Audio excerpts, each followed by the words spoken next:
still to come. It was harrowing. It looked like going into Armageddon.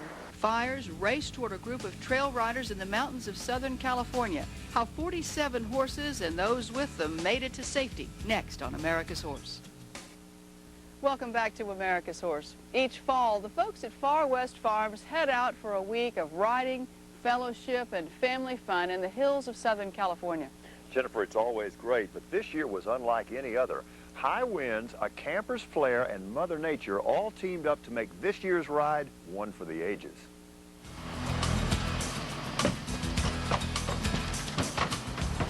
We've been going to the Cuyamacas to camp for probably 30 years. This particular trip where I take my customers up and their horses for a 5-day camping trip has been going on for more or less 20 years, 25 years.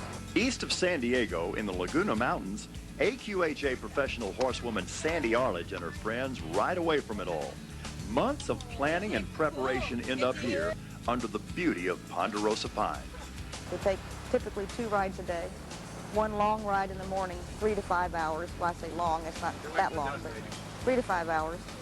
And then we come back for about an hour, hour and a half ride in the evening, and we have a nice meal. Last year's ride had to be canceled due to fire threats in the area. The forecast for this weekend was for high winds, but not strong enough to keep everyone from enjoying their trip.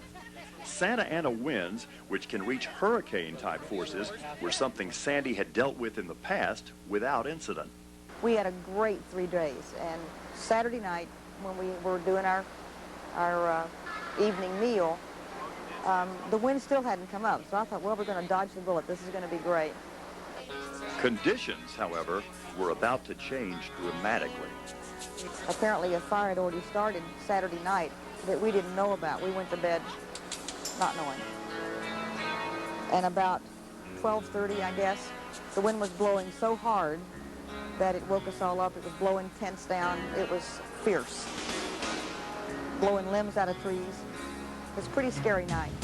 Not far from where the camp was, wildfires that had already scorched thousands of acres were headed their way. While you guys are here, I would like you to just stay in the open as much as possible. Because of the trees? Yeah, exactly, because we're closed because of tree failures. We're having tree failures with the wind and everything, because you know with the drought. Have everyone stay in the open. Okay. And the same for your horses. If you can get the horses into stalls that are more easily accessible and away from trees, specifically the trees that are marked. And we do want to get you out of here as quickly as we can, because when night falls, the wind may very well shift. And if it shifts, then we'll be looking at the fire coming this way. Okay. And about an hour later, I could see smoke over the mountain, just probably in the V of the mountains between Middle Peak and South Peak. So I called Aaron, who was at a horse show with his vans, hauling hunters and jumpers to Hunter Jumper Show. And I said, Aaron, I think we need to get out of here. I said, there's a fire just over the mountain. Probably an hour or so went by, and the smoke was getting bigger, so I called him and I said, Aaron, come get us out of here. Sensing the urgency of the situation, the horses loaded up without hesitation, and it was time to head off of the mountain.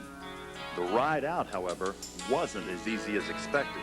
We started down out of the park to find out that Interstate 8 was closed. He didn't know that when he came up, but we got the message from the ranger that it was closed, that we had to go down where it was burning on the other side, but there were fires everywhere, and the wind was blowing like crazy. So we snaked down through the mountains and went down through a valley where there was fire on both sides of the road.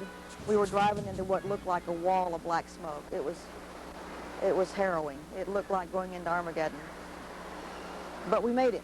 While Sandy and her party were spared any injury or damage, the park did not fare so well. Cuyamaca Park was eventually consumed by the flames.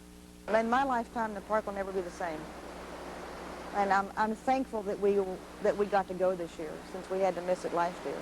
And I'm thankful for all the years that we had there. But I'm sad that the kids that are growing up now won't have it, because it'll be 2 or 3 generations before it's restored.